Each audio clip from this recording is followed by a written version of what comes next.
What if I told you that the United States may have just added a new amendment to the Constitution, but it's not as clear-cut as it seems?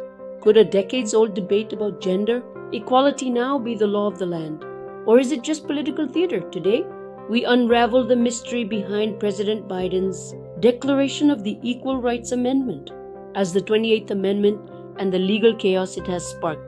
The Equal Rights Amendment, or ERA, was first introduced a century ago in 1923 with a bold promise to ensure equal rights under the law, regardless of sex. By 1972, Congress approved the amendment, and it seemed the US was on the verge of enshrining gender equality in the Constitution. But here's where things get complicated. For the ERA to become law, it needed to be ratified by 3/4 of the states, 38 in total, within a 7-year deadline. By 1982, only 35 states had ratified the amendment, 3 short of the required number, and the deadline expired. Many believed that was the end of the ERA's journey.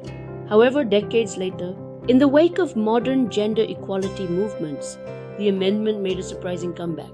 Between 2017 and 2020, 3 additional states, Nevada, Illinois, and Virginia, ratified the ERA, seemingly reaching the magic number of 38. But there's a catch. The ratification deadline had long passed, and some states had even rescinded their earlier support. This created a legal quagmire. Can an amendment still be valid decades after its deadline? And do rescinded ratifications even count? On January 16, 2025, President Joe Biden reignited the controversy by proclaiming the ERA as the 28th Amendment to the Constitution, calling it the law of the land. While his announcement was intended to reaffirm the importance of gender equality, it has raised serious legal and constitutional questions.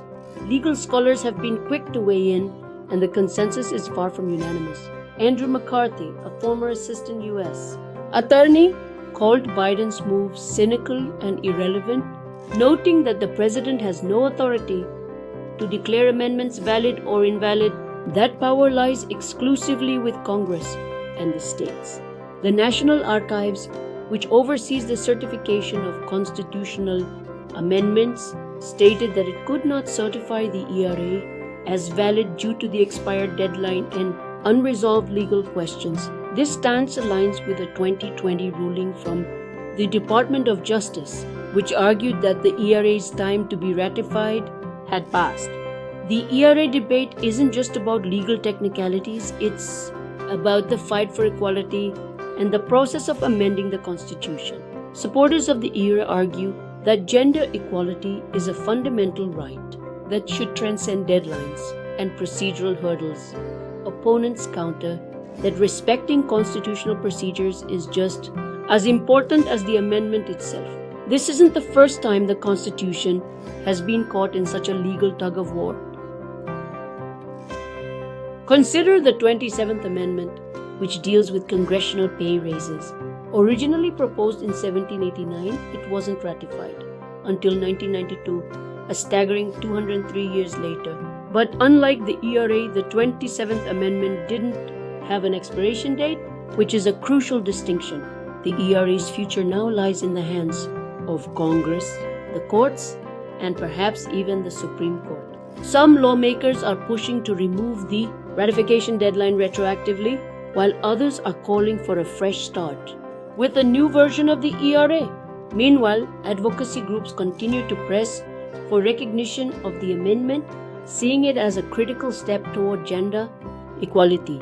This unfolding story isn't just about the Equal Rights Amendment, it's about how we define progress, fairness, and the rule of law. President Biden's declaration has thrust the ERA back into the spotlight, but its path forward remains uncertain. Will the courts uphold his proclamation, or will the ERA face yet another roadblock? The debate is far from over, and the stakes couldn't be higher. What do you think? Should the ERA be recognized despite its expired deadline, or does the rule of law demand a fresh start? The answers may shape the future of equality in America.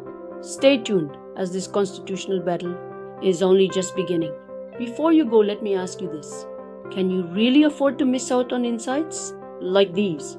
If you don't hit that subscribe button right now, you risk losing access to the kind of content that challenges your thinking, keeps you informed, and gives you a deeper understanding of the world around you. Once this video is over, we might get lost in the algorithm and you may never find us again. Don't let that happen. Click subscribe, turn on notifications, and make sure you're always a part of these important conversations. Your journey doesn't have to end here. Join us and let's keep exploring together. Don't miss out. Subscribe now.